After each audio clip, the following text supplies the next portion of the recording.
Welcome all to today's section on statelessness, part 2. First, we will see the definition and its types and causes.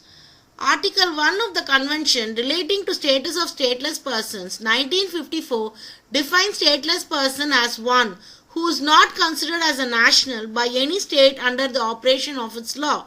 This definition is helpfully concise and to the point that the same time is also very limited, somewhat legalistic, referring to the special group of persons known as de jure stateless, not encompassing the de facto stateless person who have a nationality but don't enjoy the protection by any government. It has been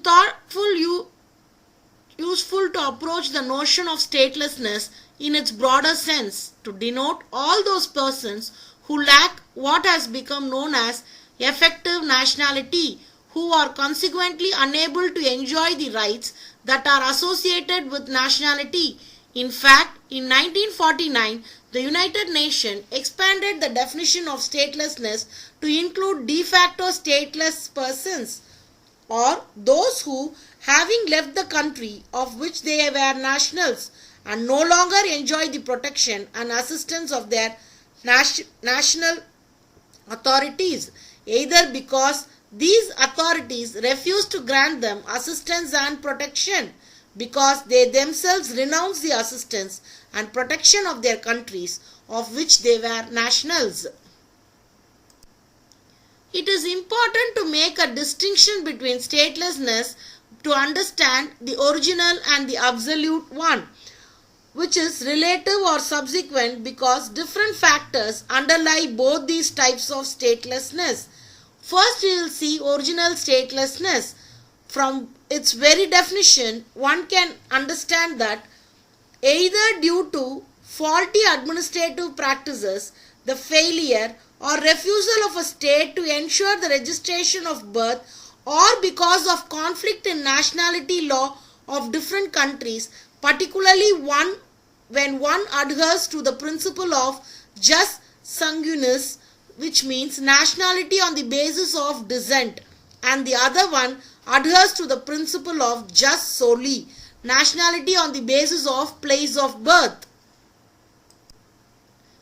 Now we will see in all such cases, statelessness is generally involuntary for the individual concerned, yet statelessness may also occur voluntarily. Example, the legislation of a given state may allow for unilateral renunciation of its nationality, or may entitle an individual to realize without having regard to his future nationality. This provides the transition for looking into the next category of statelessness. Example, relative or subsequent statelessness for all cases of voluntary statelessness or necessary subsequent or relative statelessness need not be voluntary. Most of it generally arises due to the conflict between or within the states. If you see the transfer of territory or the consequence of legislative or executive action prompted by political tensions or varying ethnic and racial notions or national identity and social or economic challenges, or the reasons behind it. International legal regime governing statelessness. It is clear that in cases of statelessness, the inherent right to a nationality, as overlined in the Universal Declaration of Human Rights 1948, has been rendered void. The challenge essentially is in determining which nationality a person may have a right to. The aspiration of Article 15 was given concrete form by way of two international instruments concerning statelessness. First, the 1954 Convention relating to the status of stateless persons and the 1961 Convention on Reduction of Statelessness. These conventions form a part of the legal regime governing statelessness. Now we will see the convention relating to the status of stateless person 1954. In 1954, the Convention relating to status of stateless person is the primary international instrument adopted to date to regulate, improve the legal status of stateless person. It contains provision regarding stateless persons' rights and their obligation pertaining to their legal status in the country of their residence.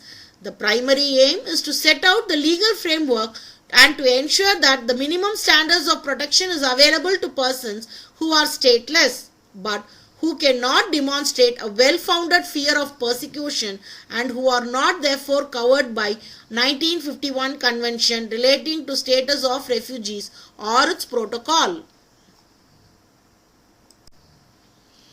In other words, 1954 Convention outlines the legal framework of international protection in cases where national protection is not available.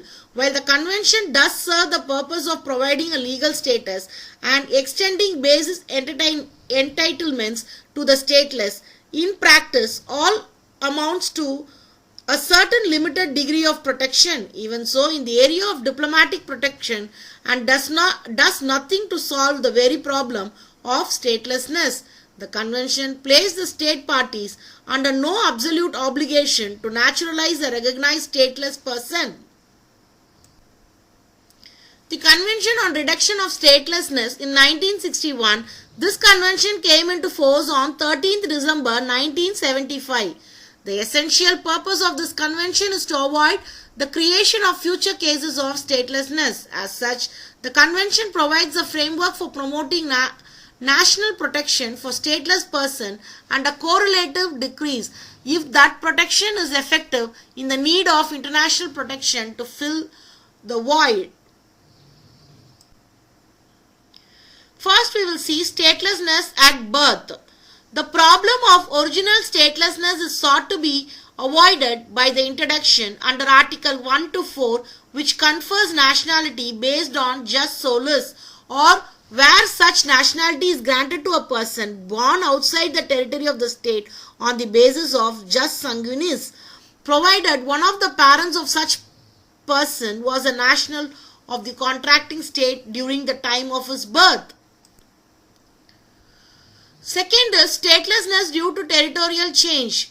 As already seen, territorial changes have in the past been one of the most serious causes for statelessness in terms of number of persons who are rendered statelessness status. Article 10 of the Convention has been crafted to deal essentially with this problem. It makes it mandatory for the contracting state to include certain provision in the Treaty of Territorial Transfer between two contracting states, or when entering into treaties with non-contracting parties, an obligation to include provision ensuring that no person shall become stateless as a result of such transfer.